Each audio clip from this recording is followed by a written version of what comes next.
మన దేవుడు కాదే కాదు, ప్రతి క్షణము కూడా నేను అనాథలుగా విడిచిపెట్టని పలుకుతున్న దేవుడు మన దేవుడమ్మా. యోహాను సువార్త 14వ అధ్యాయము 18వ వచనము. యోహాను సువార్త 14వ అధ్యాయము 18వ వచనము. నేను మిమ్ము అనాథలుగా విడిచిపెట్టను. Praise the lord, praise the lord, praise the Lord. ఈరోజు మీరు నన్ను అనాథలుగా చేసినా కానీ, మీరు నన్ను తిరస్కరించినా కానీ, అవమానపరిచినా కానీ, కొరడాలతో కొట్టినా కానీ, ఉమ్మి వేసినా కానీ, చెరసలలో బంధించినా కానీ, సిలువను నా భుజములతో మోసినా కానీ, ముళ్ళ కిరీటము పెట్టినా కానీ, తిరస్కరించినా కానీ, ఇతను పాపి ద్రోహి అనే అవమానం గురి చేసినా కానీ, నేను మాత్రం ఎప్పుడు కూడా అనాథగా విడిచిపెట్టిన పలికిన దేవుడు మన దేవుడు. ఆ కలువరి శిలువ మీద నుండి, తండ్రి వీరు ఏమీ చేసినా వీరికి తెలియదయ్యా, వీరికి క్షమించండి ప్రార్థన చేసిన గొప్ప దేవుడు మన దేవుడు. ప్రియమైన దేవుడు ద్వారా మరి అంత గొప్ప దేవుణ్ణి ఈరోజు ఘనముగా మనం ఆరాధించుకున్నట్లయితే, అంత గొప్ప దేవుని మనందరం కూడా ఘనముగా ఆరాధించుకున్నట్లయితే, విశ్వాసం కలిగి జీవించినట్లయితే, ఆ దేవుడు ఎప్పుడు కూడా మనల్ని ఒంటరిగా కష్టములో పడిపోకుండా ఉండలేడు. మనకు తోడుగా ఉంటూ మనకు రక్షణనిస్తూ ఉంటాడు. Praise the lord, praise the lord, praise the lord. యెహోషువ గ్రంథము 24వ అధ్యాయము, యెహోషువ గ్రంథము 24వ అధ్యాయము 15వ వచనము.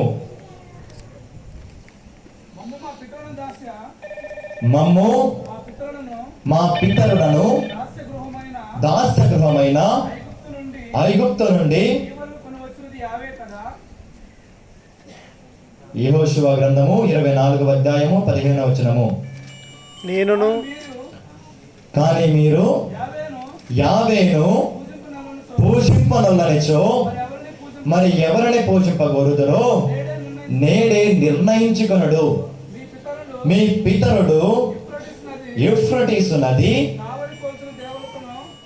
ఆవలి తీరున కొలిచిన దేవతలను మీరిప్పుడు వసించుచున్న దేశమునకు అధిపతులు అమోరీయులు పూజించు దైవములను కొలుగుడు.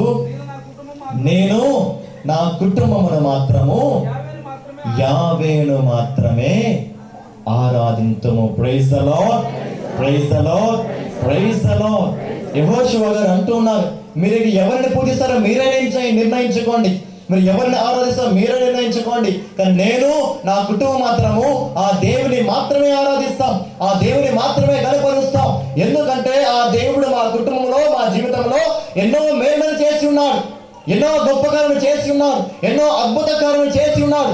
అంత గొప్ప దేవుని మేము విడనాడకుండా మా చివరి వరకు దేవుని మేమందరము కూడా అనుసరిస్తూ పాటిస్తూ జీవిస్తూ ఉంటాం.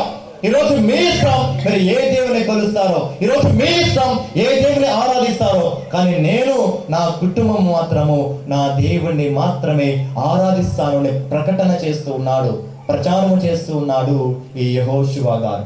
ఈరోజు మన అందరి కుటుంబాలు ఎలాగ ఉంటూ ఉన్నాయి? ఎంతవరకు మనం ప్రార్థన చేయగలుగుతూ ఉన్నాం? ఎంతవరకు మనం గుడికి రాగలుగుతూ ఉన్నాం? ఎంతమంది మన కుటుంబాలను ఆ దేవునికి సమర్పించుకోగలుగుతూ ఉన్నాం?